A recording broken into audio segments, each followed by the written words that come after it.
Good evening, everyone. My name is Brad Davis, and I am Executive Vice President and Chief Marketing Officer for Opus Bank.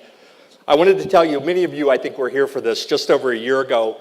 Opus Bank held an event in this room to begin a conversation with our communities and political leaders about the climate for business growth in the state of California.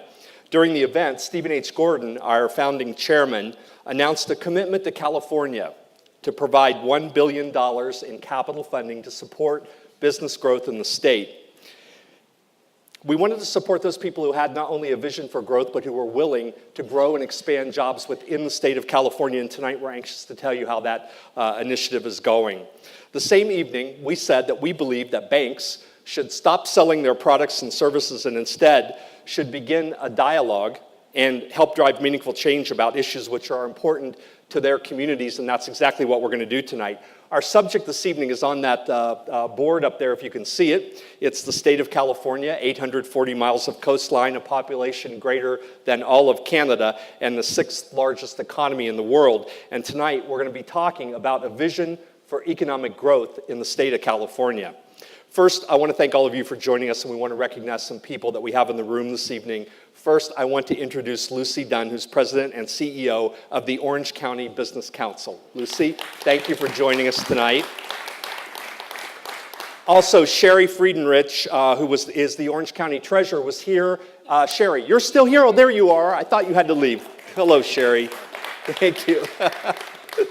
Also, Mike Munzing, who is the Mayor of Aliso Viejo. Mike, welcome.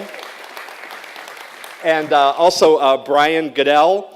Brian is the commissioner in Mission Viejo and also a 2-time Olympian, so you might want to ask him about that.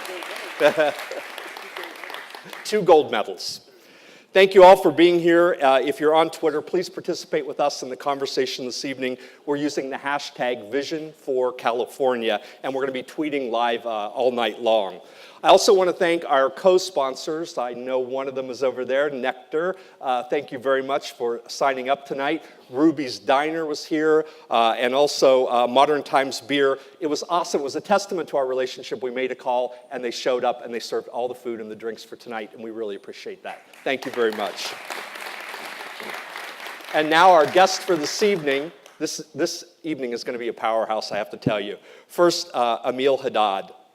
Emil, as many of you know, is the CEO and chairman of 5 Point Holdings, an Aliso Viejo-based real estate developer who, along with his team, is responsible for building some of California's premier master-planned communities and redevelopments from Orange County all the way up to San Francisco, and we're going to give you a tour of those tonight. You may be surprised what you hear this evening about the vision that has gone into the planning of those communities, right down to how we train and inspire our kids and our communities and the communities we build. Emil grew up in Beirut along the Mediterranean Sea, and back then, a typical outfit was bell-bottoms, platform shoes, and a big afro. Emil strummed guitar in a band called the Icebergs, and he recalls fondly the energy of the Lebanese capital, once known as the Paris of the Middle East, and it really was.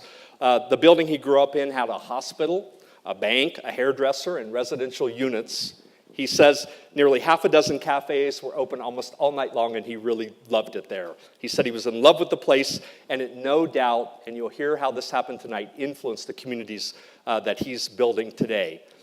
The country's sectarian war forced him to leave, and by 1986, in Emil's words, things got a little bit messy and people started to disappear.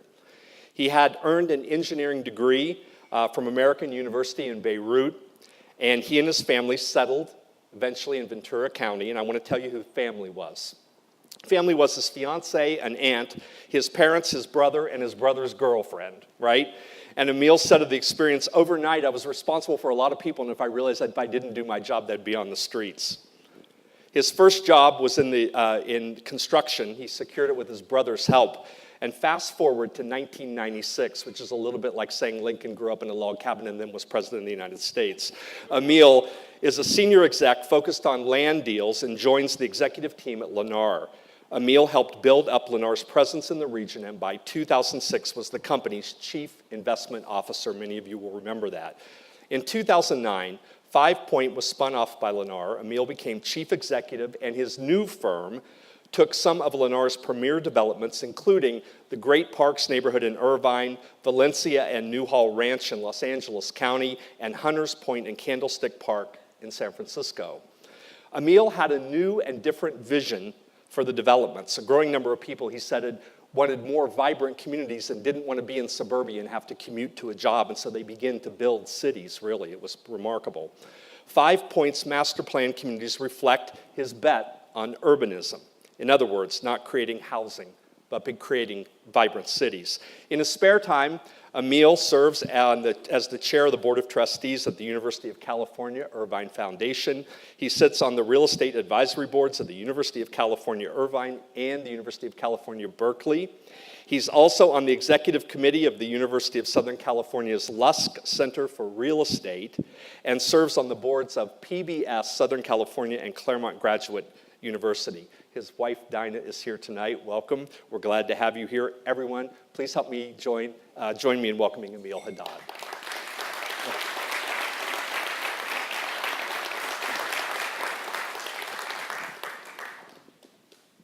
And our host this evening, Stephen H. Gordon, that man standing over there in the corner.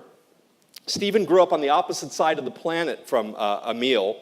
He grew up in New York, and after a brief stint in Arizona, he moved back to New York City for an internship on Wall Street, back in the days when Wall Street was respectable and where respectable careers could be made. Stephen's beginnings in New York were not auspicious. I believe they involved a mattress on the floor, a light bulb hanging from the ceiling, and lots of hope for a brighter future.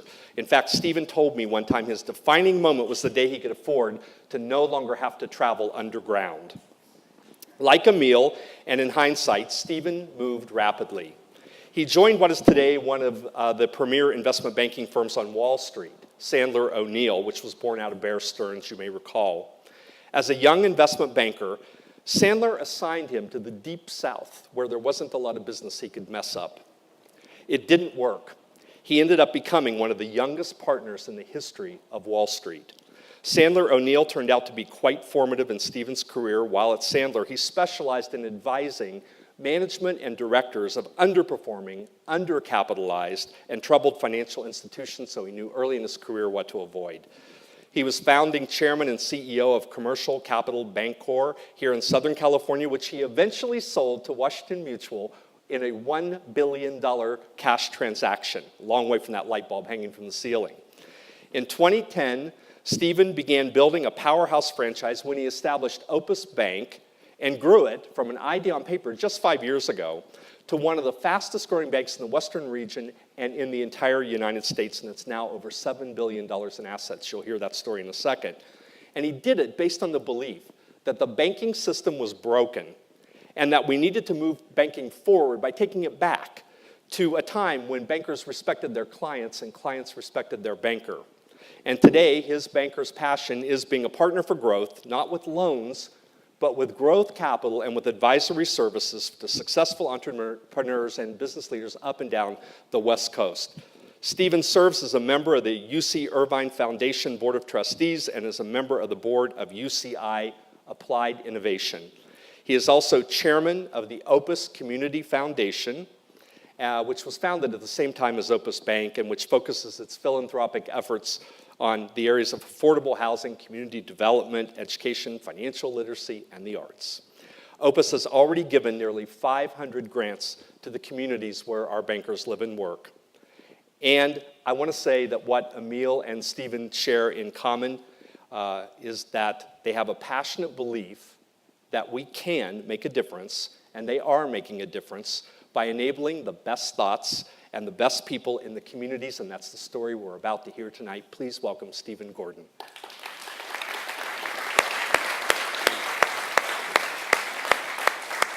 Try not to fall.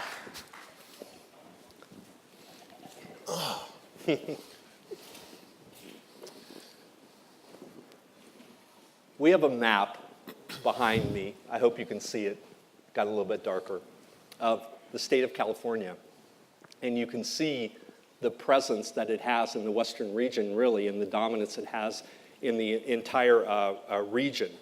And this evening, the thing that I love about tonight is we have two men on stage who are determined to make it a better place. And I believe you're both doing it because you saw big, audacious things that you believed were broken and had to be fixed, and you both had a passion to make that happen. Emil, I want to start the first question with you tonight. There's been a lot written about California and the path that we're on as a state. And I know that you grew up in a magnificently beautiful place. You faced a lot of challenges in your life, and you've been in California for a long time. When you think about everything that's been written about the state of California and your experience with California and your vision moving forward, do you believe that as a state the wind is in our sails? Do you believe that we're living in a land of opportunity?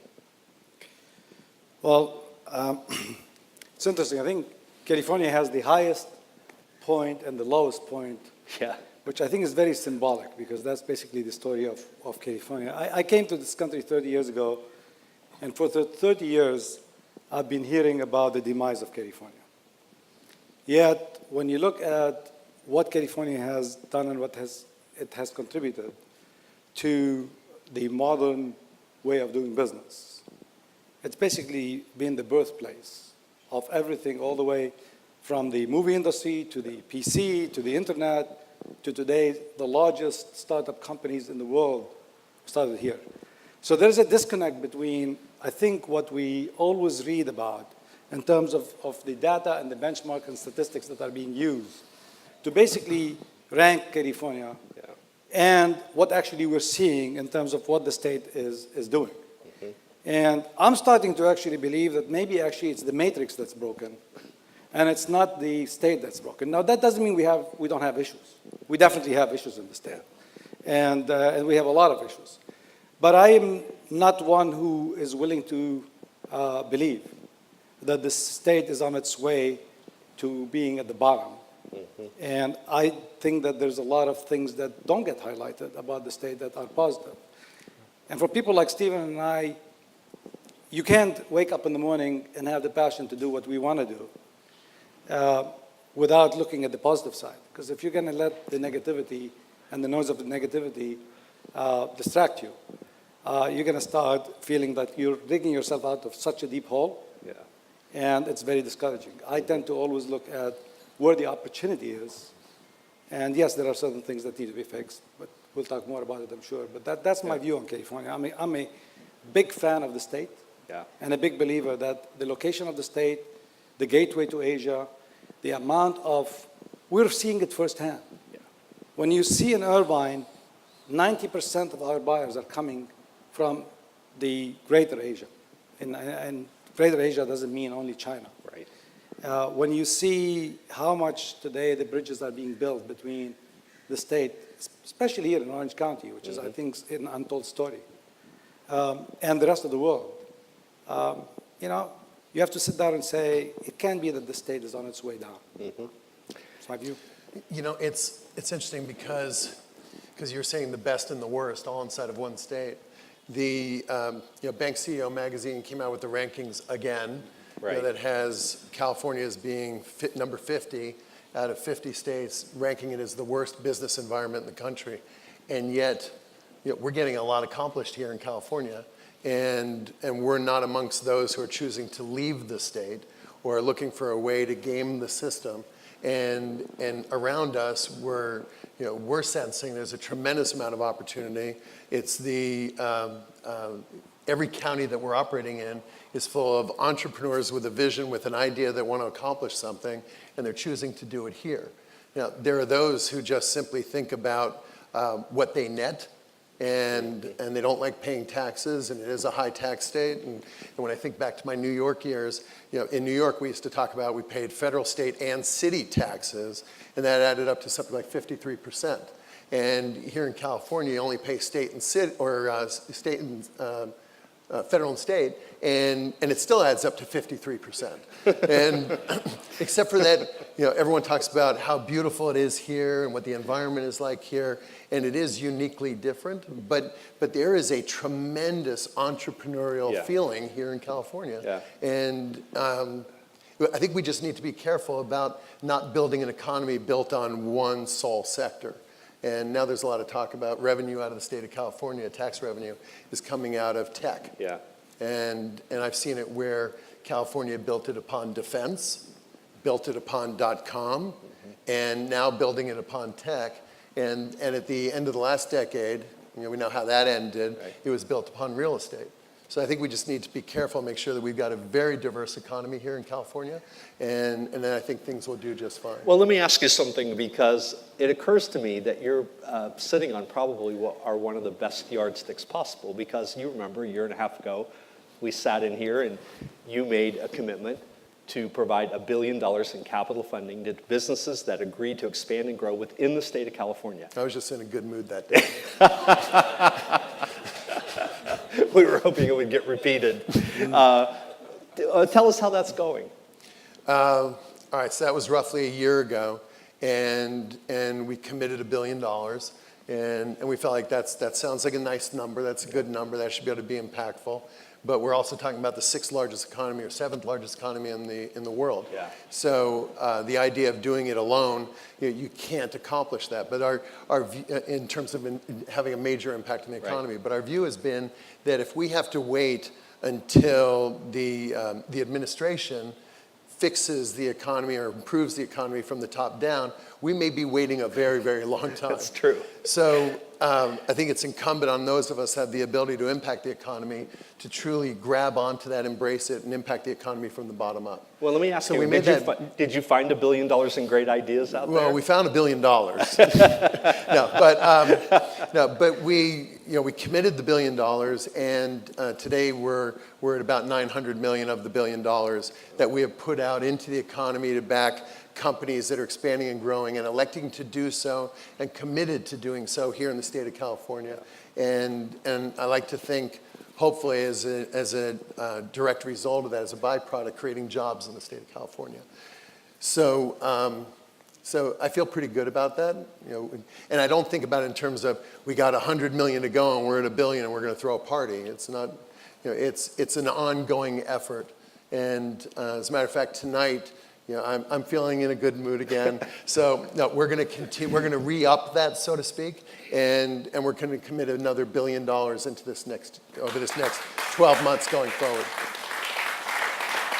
But I think that it's important that those of us that can have that impact find a way to all work together to do it, because it doesn't work if it's just one party doing it. It's not that everybody's competing against one Right. another and therefore they shouldn't be a part of that. And this goes back to that whole idea that even our US government should be able to find something that they can agree on, that is at least one concept that makes sense, that whether you're a Democrat or Republican Right. or whatever, that it's just logical and you do it. And I think the same thing applies here to impacting the California economy. I think all of us together, Emil, you're having a massive impact on it. We're having an impact on it. And I think there are a lot of others that we got to figure out how to invite in. Sounds like he's running. He's in a good mood again, Emil. Not a chance. I want to ask you both a question, because you're both driving a lot of change in the state and in the region against the odds in a lot of cases, right? What are, and you and I were talking about this the other day, Emil, what are some of the headwinds that are really blowing against positive change and momentum in the state of California? When you think about that, Okay, what do we have working against us? This is where it gets interesting for me, because people are going to say, "Uh-oh, he's not going to. He's going to tell us what he thinks." That's my team over here. Government. What else? Government. I mean, honestly speaking, I hate to say it, but it is unbelievable how much you find yourself dealing with the headwind Yeah. of bureaucracy in government. We focus so much on a lot of things. I don't mind taxation, That's okay. Everybody wants to focus on the difficulty of the state in terms of taxes. Great. I'm happy to pay another 10, 15% if they allow me to direct it. If it doesn't end up growing government and I grow now the headwind, more Right. and more. But it's really, I think, the disconnect Yeah. between the two agendas, the private agenda, the incentive of the private agenda, and what drives the public agenda. Yeah. And in my case, it gets magnified because the communities that we build will be built over 30 and 40 years. There isn't a politician today who's interested in who's going to get the credit 20 years from now. They're interested in what happens today. And that's, in my world, that's the biggest challenge we have. Because Time. we're thinking generational, Yeah. and they're thinking term from term. And it's really unfortunate, but that's the case. I was talking to Lucy a little bit before, and we were chatting about a point that we both independently made to the governor 3 years ago. And that's today you look at CalPERS. This is public employees' money, okay? And where would you think that money should be invested? California, right? I mean, this is the employees who work here. This is their retirement money. 90% of that money is invested not outside only the state, but it's outside the country. Now, why? Because today there is no predictability. If I am an investor in today's world, and that's the point I made to the governors, look, today if I'm capital provider, any capital provider, I have an option to invest globally. It's no more in investing in here or Texas. Right. It's globally. And when I sit down with a governor in China who says to me, come build me a project, and I will assure you that on the 16th of June, you will have a grand opening, and I open on the 16th, versus the unpredictability here. And when you look at money gets measured by internal rate of return, which has a big function of timing. Yeah. And if that gets delayed a year or 2 years, the capital is done. So that's really the biggest challenge today. And to Stephen's point, we are attracting innovation. We're attracting brains to come here, and that's actually what's happening. I'm not sure we're attracting capital. I mean, the only capital that I think is actually gravitating towards the state is the venture capitalist capital. Yeah. Well, 50% of the VC money is going to California. But that's not sustainable capital. That's capital that's just throwing something against the wall, Right. hoping to see what sticks. That's not going to build infrastructure. That's not going to help create jobs, and that's not going to help ultimately. I mean, it creates jobs by creating something like Uber. But that's one out of Yeah. a million. And that's the problem. We're not being able to attract capital and give that capital certainty. Do you think, Emil, there's a difference between the role of state government and local government? Well, in terms of the role, there should be. In terms of their attitude, no. I mean, honestly, it's not. It's everybody's focusing on their term. And I'm not criticizing them, because that's the world. I mean, they live from one election cycle to another. So they're focusing on how do I get elected. And business is focusing on creating things that are long-term. Stephen, thoughts about the winds against change? Well, I think going a little micro with it, I think the challenge is that the majority of jobs are created by small businesses. And small businesses have the challenge of accessing capital. And small businesses don't even have access to venture capital. That's a whole different level of sophistication. So then they're looking at the banking system, and the banking system is really challenged to be able to back the true small business, that early startup business.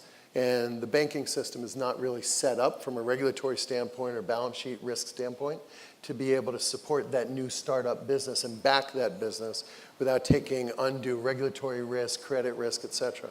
So the banking system has almost abandoned that. So then it turns into the alternative lender space that has emerged, and that's an accident waiting to happen.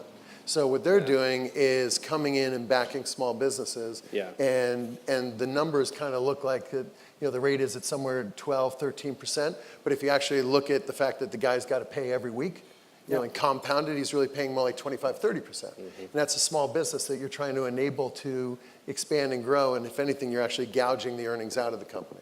So the whole component of that is broken. But I don't see that the regulators would have any interest in changing that aspect of it at all, because then you put the banking system at risk. Right. So there's a major disconnect, and unfortunately, the alternative lender space is kind of winning out a little bit right now, and the regulators are forgetting that they need to protect, the the economy again. And I see the alternative lender space that's backing small businesses and consumers as being no different than the craze we went through at the end of the last decade with subprime loans and option arms and all the stuff that got a little out of control. I mean, now it's a whole different sector they're hitting. The problem, back to what Steve said, because it all goes back to politics. Every time we go through one of these, hits like we went through, whether it's the SNL or whether the last one, you have all these politicians who think they're going to regulate morality. They're going to legislate morality, actually. And you can't legislate morality. We heard it in the savings and loans. People found another loophole. But what ends up happening as an unintended consequence of that is that we end up creating more of a constraint on the ability for capital to make it to business, for jobs to be created. And in the calls that we've had in the last 24 hours, we actually had an investor ask the question of, well, you're only regulated by the state of California and by the FDIC. How come you're not also regulated by the Fed? And I said, well, are you thinking I should have a third regulator? And he said, well, then we'd feel safer if you had a third regulator. And I said, so you actually think that a regulator is who makes people make proper business decisions? Exactly. And he said, yeah. And my response was, if that's what it requires, we got all the wrong people in business. And you've heard me say before that a lot of the bank CEOs that are in the industry, they need to retire. They need to go. Right. And it needs to be cleansed, and you need to get the right people running business, people who make business decisions with a compass pointing to true north. And so some of it is external, some of it's internal, but if you've got to wait for a regulator to get you to do the right thing, then you're in trouble. You got bigger problems. You're in trouble. I want to turn the conversation to a second to something, Emil, with which you're very familiar. And we're going to put an image up now. Let me tell you what you're looking at. This is the San Francisco Bay Area. And for those of you who know the Bay Area well, the airport would be off to the left. The city of San Francisco is about mid-screen up at the top. And then you see those big swatches of green. The one on the right is an area called Hunters Point. And the one on the left is where Candlestick Park used to be. It's now called Candlestick Point. And Emil and his team are involved in a really significant project here. Do you want to talk about that? And I bring it up now because against all the headwinds we face, you're still able to move and accomplish this kind of thing in the state. Yeah, it only took 18 years. 8 years. So what you're looking at is, as Brad said, on the right-hand side, there used to be a Navy base called Hunters Point. It was shut down in the early 70s. We got selected to be the developer of it by the city of San Francisco in 1998. And a few years later, we got approached by the San Francisco Niners and the city to look at the Candlestick Park site, and with the idea at that time to see if we can move the stadium to this side and keep the Niners in the city. One thing led to another, and we all know that the San Francisco 49ers decided to go down to Santa Clara. So we ended up getting this project approved.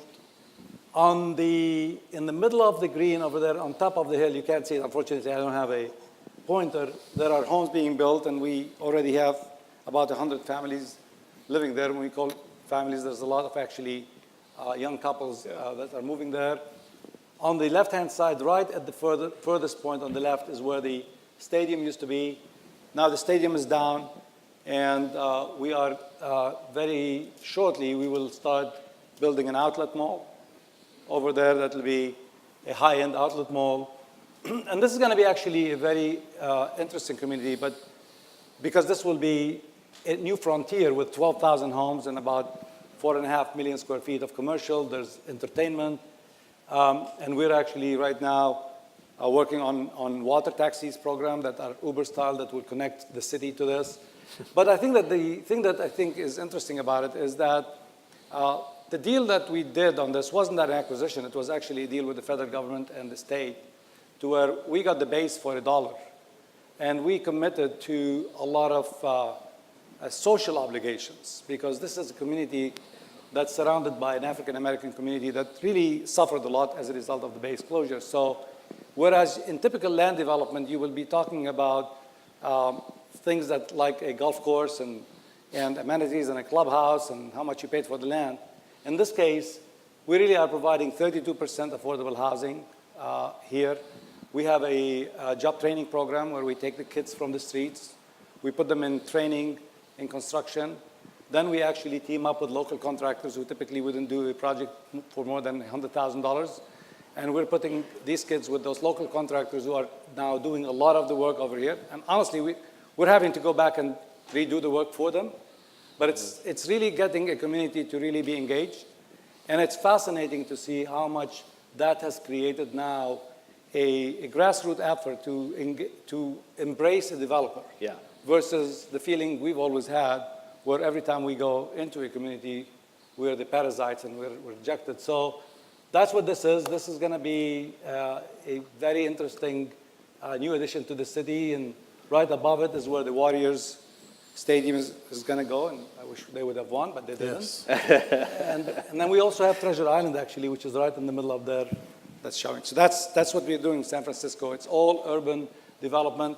And our focus is, Brad and I were chatting the other day about it. We view ourselves as a community builder, not a land developer, not a master plan. I hate the word master plan community because the word master bothers me. Because what we do, and we always talk about it, is we build a community for people to coexist, to live, to work, to play, to study, to connect.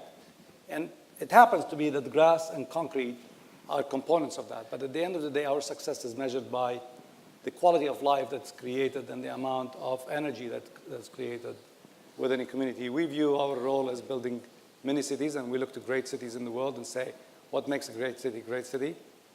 And it's basically mixing everything. We mix incomes, we don't gate communities, we mix generation, we mix ethnics. We believe the more you mix things together, the more positive energy comes out of that. And that's our belief. And I know it's a little bit different than how people think, but we believe in that. I couldn't help but wonder if you were influenced by, I kept visualizing that building that you grew up in Beirut. I am, and I tell you a funny story. So years and years ago, this is 20-some years ago, I was new in this country, and I kept on hearing about smart growth. Yeah. And I finally decided to go and look up the definition of smart growth. And I started reading, and the definition of smart growth is the building I grew up in Beirut. So I was like, oh, okay, well, I know how that feels. Yes, I think that, and it's not only Beirut. I mean, Beirut, when I was growing up, it's my city, so I grew up. But every city in the world has the same elements. Mm-hmm. You walk on the street, and everything blends together. What makes New York, and London, and Paris is that you walk on the street, and there's no differentiation. Right. You don't know who's poor, you don't know who's rich, you don't know what color, you don't care.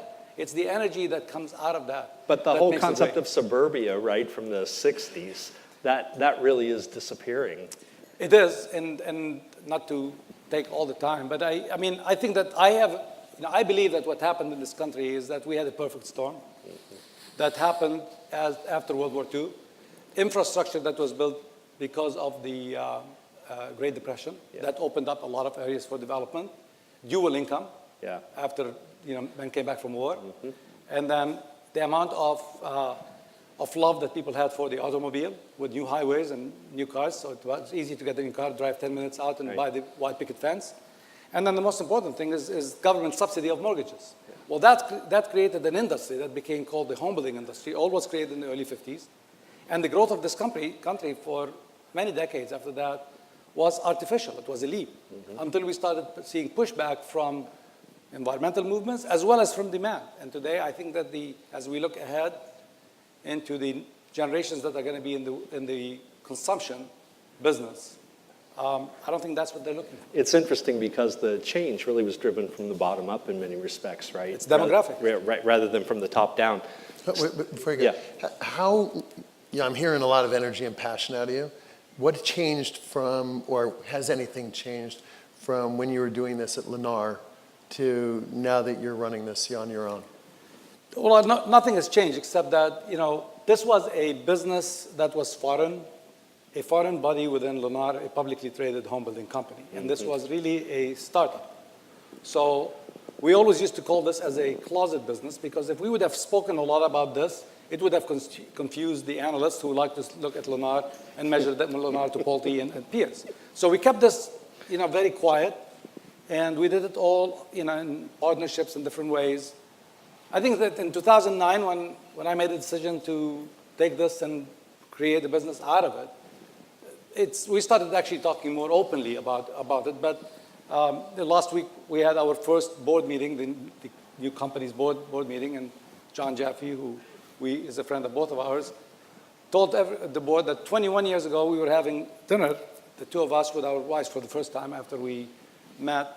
And he asked me what I wanted to do. And I said, I want to create a land company, and here's my vision, and here's why. And he says, 21 years later, it's happened. So this is not something that happened overnight. This is something that I believed in many, many years ago as I looked at demographics. I'm a very big student of demographics and trends. And I believe that permanent change happens because of demographics.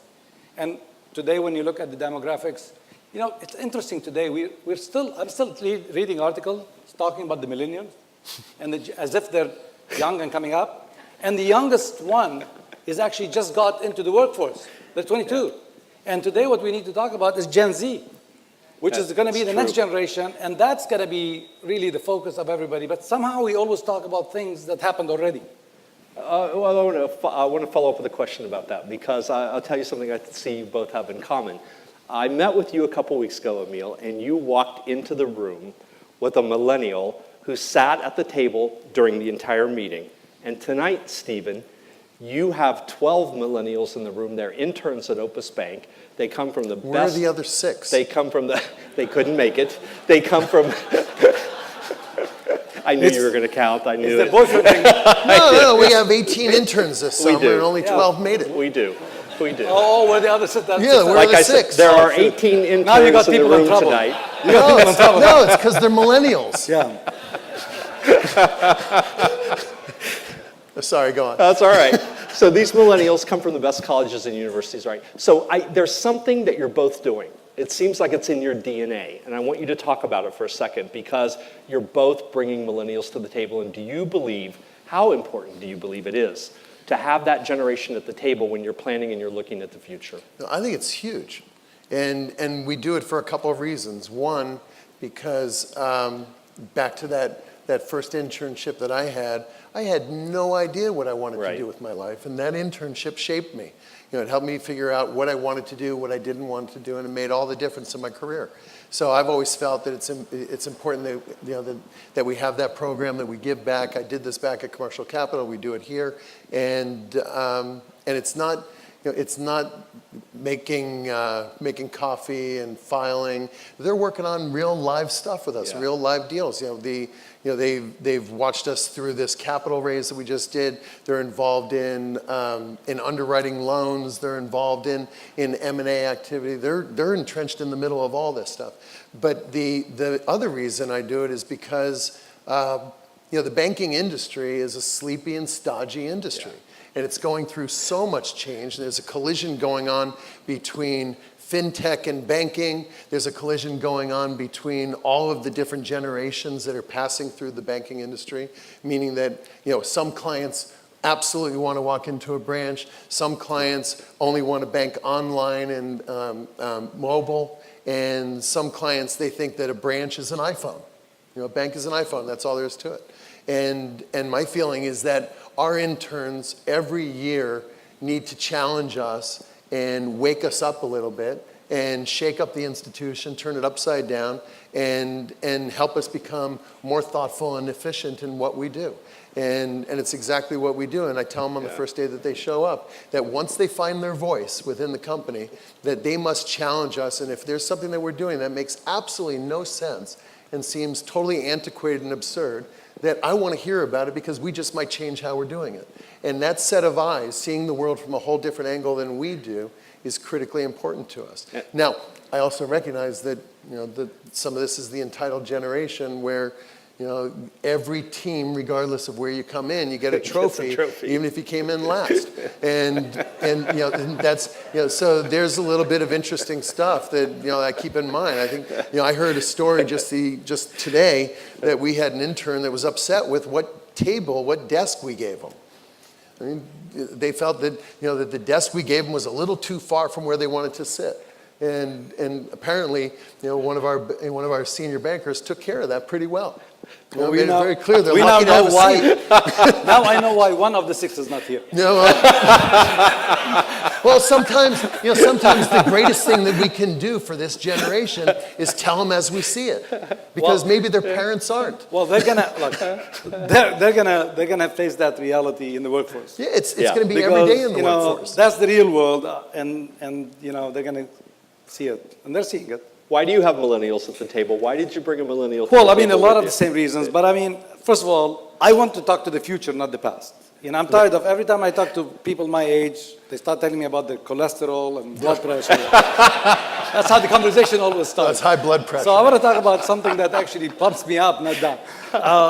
But you really need to talk to them because they are the future. Yeah. And two, I mean, when you look today between both the, you know, as I said, I'm going to start talking about Gen Z because I think that's the one, and then and Gen Y, there's 100 million of them Yeah. that's going to be in the workforce over the coming decade. 100 million.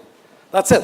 Yeah. I mean, they're taking over, and if we don't get into understanding what they want, but also bring them back to earth a little bit, because I think that the challenge that, look, I have 7 new hires, permanent hires, and we have right now, I don't know, 7 interns, and we're starting a program of hiring a class every year.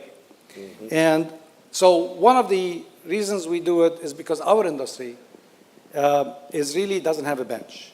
And because of the cyclical nature of the business, and because the cycles go so long, you lay off people when the cycle turns, and they get out of the industry, and by the time you come back, you start putting people in seats, and we really don't spend enough time training them. And the industry requires a long time Yeah. to train somebody. And I always say, you're not going to be a manager until you go through an up cycle and a down cycle. So if you look at that, that's 15 years. Yeah.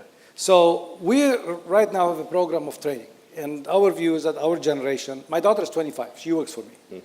And I was telling her and the other team the other day, I said, you realize that by the time we're at this point in the cycle, in the next cycle, you're going to be 40. And you're going to be taking over the industry, your generation. And if we can train them and mentor them in the down cycle and hand over the baton, so that's one of the reasons. But at the same time, we need to understand what they're doing. We need to tell them what's real and what's not. Because they all, when I was growing up, I wanted to be CEO of IBM one day. I mean, it's all these large companies, and you aspire to be that. Does IBM still exist? No, thank you for reminding me how old I am. No. I'm saying they were. No, I was. Yeah, No, that what I was was his way of saying is saying, that oh, you're they're. old. No, I'm saying that they're. I'm not that bad. No, what I'm saying is that there are some old iconic brands. Yeah. That Are gone. That Don't are exist. gone today. That don't exist. Or AT&T, the name is there, but it's nothing Sure. like the one we grew up with. Absolutely, right? and Yeah. that's the point. The point is, if you're not speaking to the future, you're becoming irrelevant. And IBM story is exactly that. If you look at those companies, those should have been the companies today that dominate the technology industry. Why? Because they were sitting comfortably, and they were dinosaurs, and they were not ready to realize that change is happening. And embrace it. How deep is the talent pool in your world In in terms of what's available out there for you to It's hire? very, very slim. First of all, there's a reason. A lot of it As I said, left. I mean, I started on this in '98, and so we're talking about 18 years ago, and this will build over the next 20, 25. So, I mean, when you look at something that from the beginning to the end, it's 35 years, you don't have people who have a history, or at least the ability to have a resume that says, I actually built one of these, So Well, I think some of the challenge is also that in California, being so real estate centric, and it's gone through these cycles, these boom bust cycles, that eventually someone says, and the same things happen in the banking industry, they say, I'm going to find something else to do for a living rather than deal with the next cycle Exactly. that's going to hit. You've made quite an impact in the Western region, Stephen. You started Opus Bank in 2010. You funded your first loan February 24th of 2011. And now you've funded over $7.6 billion of great ideas up and down that coast to drive business and economic growth. When you look back at 2010, what did you envision and what did you hope to achieve in the Western region? Well, ironically, we're behind schedule. I knew We you would are. say that. So the banking system was pretty dead. Yeah. and had come out of the whole 2000s, and now all of a sudden it's 2010 and they're internally focused and they're cleaning up their own mess, and there were companies that actually wanted to continue growing, but the banking system wasn't there to back them. So I led an investor group of myself, Fortress, Elliott Starwood, and a couple of others, and the idea was to launch a bank and turn it into a super regional here in the Western region.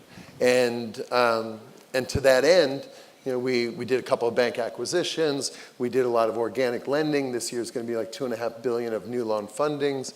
And you know, the company, what I didn't envision, and it just naturally has happened, is the company has become a lot more sophisticated over the course of, you know, of time, and has morphed into a more complex company. Advisory services, the merchant Well, it's got bank. the merchant bank, Yeah. it's got healthcare banking, tech banking, Yeah. structured finance, corporate finance. You know, we're advising on M&A transactions and providing senior debt. And, you know, it's morphed into a little bit of an investment bank swagger, so to speak. Yeah. And I think that's really resonated well out there. Yeah. You know, but it's a constant balancing act. Well, let's look at something. You're, in many regards, helping to reshape the San Francisco Bay Area. Stephen, you've had a huge impact up and down the coast, and you've done that in spite of the obstacles. I want to ask you guys, what are the attitudes and components and things you need to bring to the table to drive positive change? Of all the business owners who are sitting in the room today, they're thinking about these headwinds they're operating against every day. What are the attitudes and what are the points of view? What are the components of success you need to bring to the table? Well, look, I have an approach or an attitude where I always tell people there's nothing called the present. You're either in the past or the future. Because the minute I finished my statement, I'm already in the past. So you're either living in the future or you're living in the past. And it's very easy to live in the past. And if you're not coming in every day knowing that you became obsolete last night and you need to reinvent yourself today, Yeah. you are getting obsolete. It's just a matter of time before it catches up with you. Yep. So if there's one thing that we do, and the team will tell you I always do, every day is a brand new day in terms of having to redefine what we want to do. And it's even more magnified today because the world is moving so fast. Yeah. And I have a discipline where by 6:30 in the morning, I'm reading news from all around the world, connecting because the world is all connected to us. Mm-hmm. And I'm analyzing and I'm looking at a lot of things, and I come to the office with a perspective that today I have to now find something new that I need to think about, and how do I change? And the biggest challenge is, you know, companies are like tankers. Yeah. They're moving in one direction and you can't turn them. Long time to turn. So the biggest really thing I try to do is have an attitude within the company or a culture that allows people to be able to be nimble and change quickly direction. Mm-hmm. So I don't know that it's an attitude. I'm a very optimistic person myself. You know, you live the life I lived, and every day I view it as a gift. I've asked myself a million times, you know, living 11 years in Civil War, why I survived and others didn't. And I concluded that there must be a reason. I will never know it. Mm-hmm. But every day I look at every day as if the reason might be today. Mm-hmm. And I might be doing something today that might impact somebody's life, and maybe that's why. So it's an attitude that comes from a different place for me, but it's really more of a discipline of looking at things every day, knowing that yesterday is yesterday. Mm-hmm. Do you think any of that comes out of having left Beirut under the circumstances? All of it. Yeah. Improving it All out. of it, Stephen. I was asked once a question by a journalist or a reporter, and I was caught off guard because I'd never thought about it. And the question was, do you think that the experience you lived in destruction in Lebanon is what drives you to build what you do? And I said, honestly, I had never thought about it. Since then, I have. And I really concluded the answer is yes. But it's not concrete destruction that, you know, got me there. It's the amount of destruction of community that I saw, the amount of separation of people, the amount of people who were friends became enemies. So today when we talk about passion, my passion is how do I bring communities back together? And maybe it is actually a way for me to make up for 11 years that I saw it go in reverse. Okay, I'm not going to leave you alone on this. Uh-oh. No. But you had to fight to make it happen. Yes. Right? You had to fight to get here. You had to fight to succeed in America. You had to fight to get to where you are today. Yes. Right? So That was my advantage. right. So that all sounded great. The part about the creating communities and passion to do that, but like for me, it is so vividly clear. You know, I can picture as a kid, and this is different than growing up in Lebanon, right? But Somehow. well, I grew up in New York, right? Well, But- you know, there's some parts of New York. I'll take Beirut all day long. No, over do you some take parts of you want New York? No, but I mean, I grew up as a kid, raking the leaves, shoveling the snow, mowing the lawn. I can't say that my kids know what the word mow means, right? Mojo. No, whatever they go. emoji. Emoji. Right? But that's about as close as it gets for them, Yeah. right? And then you mentioned the light bulb. Yeah. You know, when I got that first job in New York, and it was before Sandler O'Neill, the first job out of college, I went into a little boutique firm called Lebenthal, and that was at a time when you had to have an MBA to make it on Wall Street, and then everyone had an MBA, so now you need an MBA and X number of years of work experience. And I went to this crappy school called University of Arizona, right? And partied my way through U of A. Right? Now, from there, when I went to New York, this guy, he said, all right, I'll give you a job. I'm going to pay you $16,000 a year.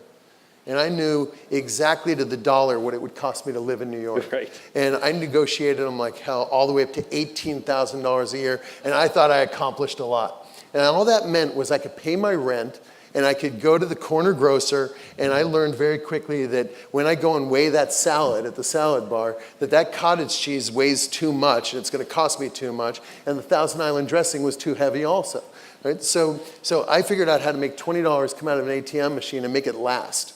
And that light bulb hanging from 2 wires from the ceiling, I can picture that ceiling today, and it still drives me. Yeah. And I realized that if it all fell apart in life, I could still go back and I could go do it again. Right? But that drives me. And then the other thing is 104th floor of 2 World Trade. Yeah. And 9/11, and losing 68 of my friends and partners, and kids I trained, and that stuff. You just fight your way through it, and you don't forget, and you do what you got to do to make it and build and drive and succeed.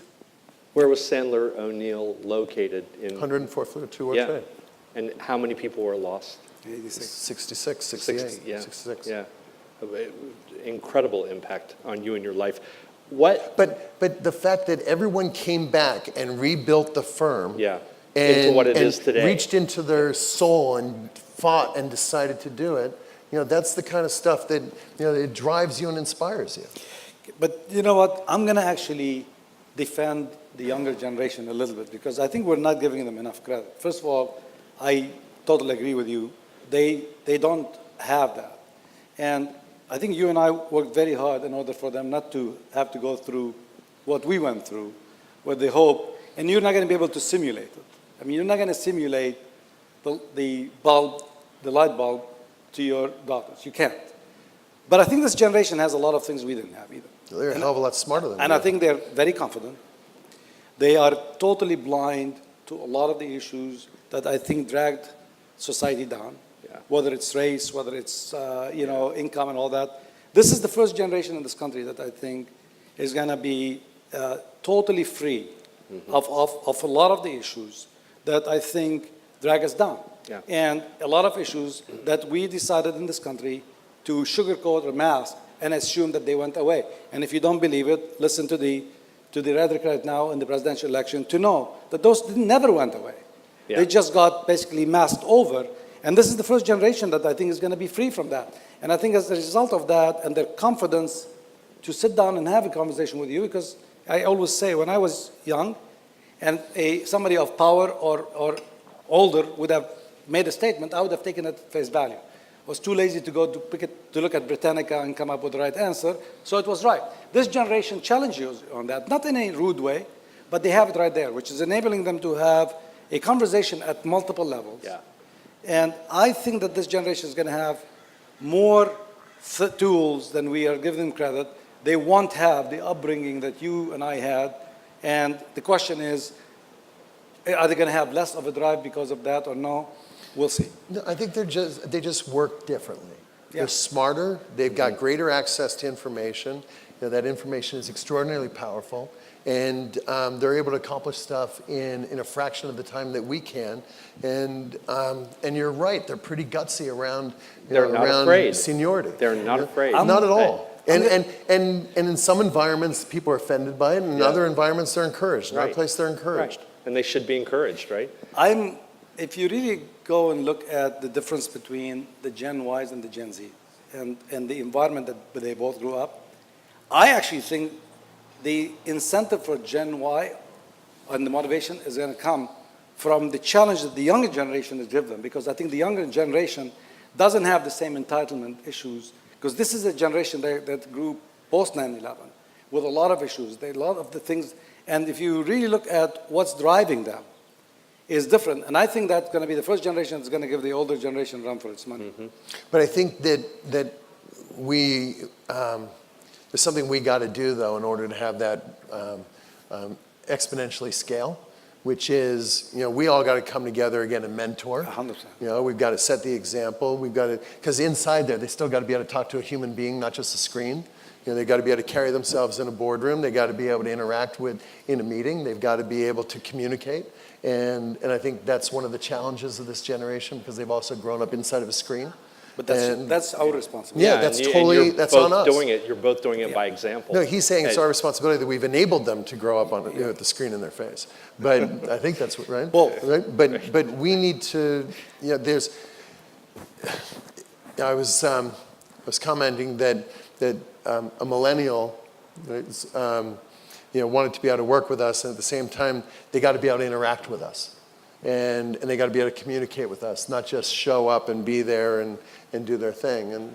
And to the extent that we can actually show them the way, right, they can actually show us the way to do it a little bit better in terms of what we're doing. But then that becomes the next wave of business expansion and growth. Yeah. And it's not going to be that old guy I was talking You're about. both pretty passionate guys about everything you do, and I want to ask you, what is it that drives your passion? Where does that fire and that flame come from? She's sitting here. in the front, Dina? actually. Yeah, as I said, I get asked the question as to what drove me, and I say, not having a choice. You started by saying, when we came here and we found ourselves in a place where we didn't know anybody, Yeah. and with a lot of responsibility, and we came and we had to leave everything behind and come here. If I would have lost income for a day, the people I cared about the most would have been on the street. Mm-hmm. So I didn't have a choice. Failure was not even a choice for me. Mm-hmm. It didn't matter. And I think that's really what drove me. Mm-hmm. What drove me is every morning at 4:30 in the morning, or 4:40 when I get in the car, I knew what I needed to do. And I didn't have the time. Dina and I were chatting about a friend of ours who's going through right now some struggles, and I said, I didn't have a choice. I didn't think about, do I do A or do I do B? It was simple. And so that was my driver, and I don't think it's changed. I still wake up in the same survival mode that I actually lived in 30 years ago. I'd never lost it, and that actually drives me. The fact that I wake up with that healthy dose of fear that never left me, and the need to feel like I need to survive the day is very important, because there's not a day that I feel comfortable enough to say I'm going to be okay. To go on at the end of the automatic night. pilot, That's right? That's it's as simple as that. Stephen, for you, what drives it? So I grew up in this environment in New York where my greatest mentor in life, who died on 9/11, he always used to push my buttons. Yep. And but there were things that he used to say that still, they kind of haunt me today. Like, if you look at your number of awake hours in a day that you spend, at work, doing what you're doing, what you're building, and compare that to the number of awake hours you have at home, right, that it's really disproportionate. Right? And you got to be having a lot of fun doing what you're doing, or there's no point in doing it. Yeah. And I've been pretty fortunate in my career in that, in a sense, I haven't had a job since I was about 26 years old. I was a partner of a firm, and then I built Commercial Capital, and and now Opus, where I'm actually having a hell of a lot of fun in my career every day, and we've created an environment where it's a true entrepreneurial environment, fiercely built upon a meritocracy, and everybody within the firm kind of has embraced that, or else it's the wrong place for them. And that enables, through the whole collaborative effort, a whole bunch of us to be feeding off each other and having a lot of fun building something. So the passion is really founded upon the fun of accomplishing and building and affecting and having an impact on community and the economy and But it's all I know how to do. your ability to do what you did, was influenced a great deal by the people with whom you surrounded yourself, right? What do you look for in the people that you bring to your team, that you bring to the table, and that you surround yourself with? I look for one thing. I don't want anybody around me who is going to tell me what I want to hear. I want people around me who can challenge me. It's my wife. That's awesome. Yeah. I have it both places. Seriously, I mean, if you talk to people, I want a very healthy, robust debate. I want people to pound the table and tell me I'm wrong. I want to debate and debate and debate. Yeah. And then when we make a decision, I make it based on that. There is nothing that's worse for somebody in my position than having people around you who just want to tell you what you want to hear. And, I refer to it as the Saddam syndrome. When people used to ask, me, do you think that Saddam Hussein is that oblivious when he made the statements? I said, the answer is yes, because he's surrounded by people who are telling him that he can do it, that he can be to us. So when you're surrounded by people who always can tell you, and your ego gets all inflated because people around you all the time, saying you're the greatest, you begin to believe it. And then you become so detached from reality that you fail. Yeah. And that's the most important thing for me. Yep. Stephen? So it's at probably multiple levels of the firm. At the executive level, I try to make sure that there's no way I could get blindsided, which means surrounding myself by people who are a lot smarter than I am. And I've tried to become, as I've gotten older, a better and better listener. And those people have to be, challenging people, thoughtful people, confident people. And then when you start going deeper into the organization, then this whole meritocracy thing, it means people who are capable of breaking through walls, who truly are driven.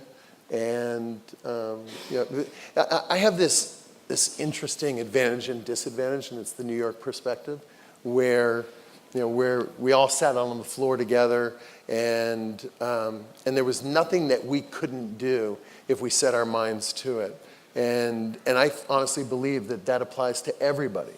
So, finding that person who's got that spark, that drive, that initiative, that creative thinking, that desire to really accomplish in life, that becomes somebody who's very scalable and will achieve. I want to see if there are any questions from the audience. We've got a mic on each side, so we can get one to you. This is being video recorded, so we want to be sure to get your voice right back there. You're awesome. You guys are great overcomers, and it's a great mission, great motivation. But I believe inside of both of you is more than an overcomer, that you care about people. You're invested in people. That's what motivates in my heart. When I heard you guys talking, it's all about motivating other people. It's not about you. It's not about achieving. You're great accomplishers. You can do great things, but you want to motivate people. And I hear that in you, and I'm really powerful. I'm impressed with it. My question is, what do you dream about? When you wake up at night, right? I know you wake up at night. What do you dream about? That's what I really like to hear from both of you. That's a good question. Oh, man. Yeah. Well, I don't know, but dream at night. I don't sleep to dream. So what I hope for is that one day, my my kids or my grandkids, after I'm gone, will bump into somebody who knew me, and will tell them that I could. Because at the end of the day, the only thing that we leave behind as a legacy is our, what people think about us. And all of the materialistic things that you work for, at the end of the day, you realize you either reach a point where you say, okay, what do I need more? But that's honestly what it is. And going back to motivation, I think there's one thing to be specific that I think we all have an obligation to try to do with this next generation. And that's to not only teach them about business, but to teach them about the importance of being involved in the civic world. Because if there's one thing we're seeing today, it's how shallow is the appreciation and understanding of the populace in terms of politics and policy making. And everything we're talking about here today is going to be defined by future policy making. And I think as Stephen and I are sitting down with the next generation, and every one of you is sitting down, and I think we all needed to make it a point to adopt a generation of people and train them. A big part of that is going to be the importance of them being involved on the civic side, because that's the one thing that scares me, is that we don't have enough appreciation and involvement. How did you tell me you defined philanthropy? Do you remember? It's Yeah, money surrounded. I said it's dollars wrapped with emotions.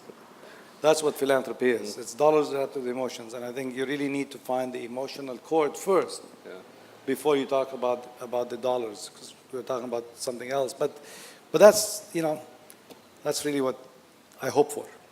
Stephen, what do you dream about? Well, I'm assuming you're asking career-wise, work-wise, all that kind of stuff. All right. So in that at least case, that's the direction I'm going to go. Well, in that case, I get myself in enough trouble as it is. hold on. If that's the case, my answer is simple. I dream of retirement. You know what? That's over. I've done it 3 times and it's overrated. No. I got myself nationally ranked in tennis, and then I ended up with a hip replacement. All right. So, you're right. There is something else that drives me in this whole thing. I really do enjoy having the impact on a company, having the impact on community, enabling somebody's vision to become a reality. That I genuinely enjoy that and care a lot about it, and I try to embrace that thinking or have that thinking permeate through the whole company, that's the right approach. And you were talking about going back to the old days of banking. But when I think about Opus, it's $7.5 billion in total assets after 5 years. To me, that's still a very small company. And the impact that I can have as a $7 billion asset institution is nothing compared to the impact I can have as a $100 billion asset institution. So the two are very connected, meaning that driving the growth of the company to become a much more significant company is only going to enable me to have a much greater impact up and down the entire West Coast. And tonight we're talking specifically about California, but we're doing this in all the major metros up and down the coast. So you can imagine the challenge of all the stuff we talked about that's difficult, and the headwinds, and if all you're able to do is on a given night make $1 billion pledge. That's honestly, as much as that sounds like a great number, that is nothing compared to the need out there. The need out there is hundreds of billions of dollars. So, so using your word dream, it's more of I look forward to, getting to that point where I can easily have that great of an impact. Right now, it's, I end up talking about how we got to bring a bunch of us together to be able to do it. I look forward to being able to not have to wait for others to step up, but just to simply say, I'll do it. Yep. Any other questions? Yes. Back here. Albert's coming to you with the... Hello, my name is Mike Shiming. Thank you so much for coming. I also heard your speak at Shir HaMalot about the 1993 and 2001 attacks, and it was very, very poignant. Thank you so much. I especially liked your comment that you don't like the phrase master plan. You have a more grassroots, less asphalt paradigm. If you could speak a little bit more about that, and as well, you, sir. Yeah, I mean, it's interesting because we're one of the few developers that are actually taking concrete and turning it into grass. I mean, so, you know, usually developers are you take green space and turn it into concrete. And if you look, for instance, at what we're doing in El Toro here at the Great Park, we literally are taking, you know, millions and millions of tons of concrete and turning it into the largest sports park in the country and open space and green. The other thing we do a lot and we focus on a lot is how do we create communities that truly allow people to rely less on a car, on the automobile. So, you know, if you go to see what we're doing here, we're building hiking and biking paths. Everybody gets our trademark orange bike. We hope that people will end up seeing each other riding the same bike and saying hi to each other and connect with each other, and relationships get created. So, I mean, we're trying as much as possible to get people from the outside. We have front porches. You know, I think what happened to us is we started gating communities.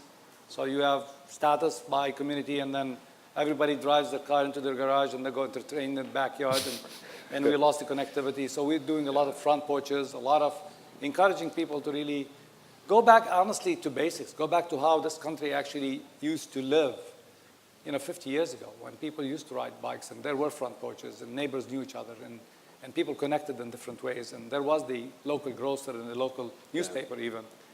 And somehow, as we grew, we got more segregated. And what we're trying to do in our communities is really going back. I tell people all the time that when I was going back up in Beirut, we lived in a mid-rise. And my favorite thing when I was a kid was Dennis the Menace. And I always envisioned that every kid in America lived like Dennis the Menace, you know. So now I want to build Dennis the Menace communities again. That's what I'm trying to do. I'm not sure what your question is to me, though. Are you building more concrete? No, I'm not building more concrete. I'm financing the concrete. I hope I was helpful there. Well, he started with a compliment to you and a question to me. It's good. Any other questions? I think we have time for one more. Any other questions in the audience? Thank you all for coming. Thank you for being here. Thank you, everyone, for coming tonight. You're awesome.